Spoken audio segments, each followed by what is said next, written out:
उसमें पॉपुलर के कोई और प्रोजेक्ट नहीं है जितनी मेरी जानकारी में। तो कोई प्रोजेक्ट शुरू कर रहा होगा, खत्म नहीं कर पा रहा होगा, या आगे तक नहीं बढ़ पा रहा होगा, क्योंकि प्रोजेक्ट लोगों के फेल भी तो बहुत होते हैं। ठीक है भाई, सड़क बनाने लगे, ब्रिज बनाने लगे, पूरे नहीं बन पाया, बिल्डिंग बनाने लगे। तो उस पर पॉपुलर का यमुनानगर के एरिया में सिर्फ और सिर्फ हमारा प्रोजेक्ट है। बाकियों ने कैसे अपने प्रोजेक्ट करें हमें नहीं पता। हमारा क्या है कि अभी पिछले कुछ सालों में जो इंटरनेशनल बॉडी है भारत में कार्बन क्रेडिट देने को लेकर स्ट्रिक्ट हो गई है। अब वो बहुत प्रोजेक्ट रिजेक्ट करती है।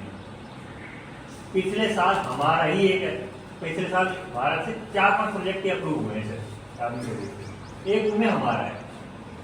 तो किसी का अप्रूव नहीं हुआ हो तो हमें नहीं पता, लेकिन हमारा प्रोजेक्ट अप्रूव है। मैंने किसी को उनका लिंक भी भेजा, आप लोग कहेंगे तो आप लोगों के साथ भी साझा कर दिया जाएगा। क्योंकि यहाँ पे आप देख सकते हैं, आप हमसे मत पूछिए, ठीक है। आप कोई एक थर्ड पार्टी जो बॉडी है उनकी जो रजिस्ट्री उसमें देखें कि भाई प्रोजेक्ट पे क्या प्रोग्रेस चल रही है, ठीक है। हमारा प्रोजेक्ट पहले अप्रूव हो गया है, अभी वो वैलिडेशन में चल रहा है। वैलिडेशन में बेसिकली क्या होता है कि सही में पेड़ लगे हैं भी हैं या नहीं, ठीक है, लोगों ने लगाए भी हैं या नहीं।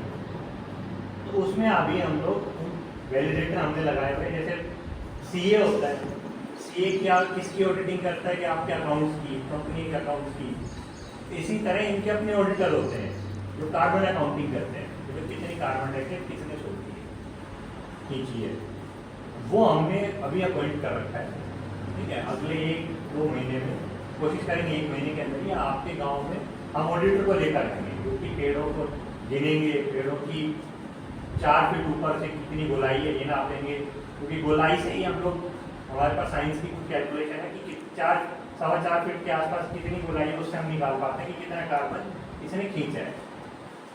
हमारा प्रोजेक्ट की स्टेज ये है, हमारा टारगेट है, हम आपको ये नहीं कहेंगे कि भाई 4-5 साल मिल जाएंगे, 3 साल में। हमारा टारगेट है कि अगले साल इस अप्रैल तक पहले धनराशि मिल जानी चाहिए, और कोशिश हमारी 6-7 महीने में हो जाए, क्योंकि जैसे हमारी पहली ऑडिटिंग होगी हमारे पास कुछ बायर्स हैं, कुछ इन्वेस्टर्स हैं जो इंटरेस्टेड हैं इनको खरीदने कि भाई अभी खरीद लेंगे तो उनको सस्ते पड़ेंगे कुछ, ठीक है, बाद में खरीदेंगे तो बाद में। तो जितनी सरकारें हैं दुनिया भर की, उन्होंने 2030 की डेडलाइन लगा रखी है कि 2030 तक सब अपने अपने जितने आपके कार्बन एमिशन हैं उन सबको कम करो।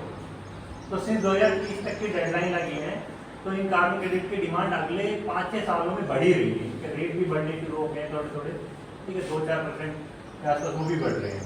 तो ये डिमांड है हमारे पास, जो हमारे पास बायर्स हैं कि जो खरीदेंगे, क्योंकि हमारे पास प्रोजेक्ट अप्रूव्ड है, किसी और का हमें नहीं पता अप्रूव्ड है कि नहीं, हमने हमारी जानकारी में यहाँ कोई प्रोजेक्ट अप्रूव्ड है। हमारे पास खरीदार हैं जो खरीदने में इंटरेस्ट रखते हैं, कुछ फ्रांस की कंपनी है, कुछ जर्मनी की कंपनी है, ज़्यादातर ये यूरोप में बिकता है, ठीक है। इंडिया के क्रेडिट ज़्यादातर यूरोप में बिकते हैं, कुछ फ्रांस और यूरोप की कंपनी है, कुछ सिंगापुर की कंपनियाँ इंटरेस्टेड हैं कि वो हमसे खरीदेंगे।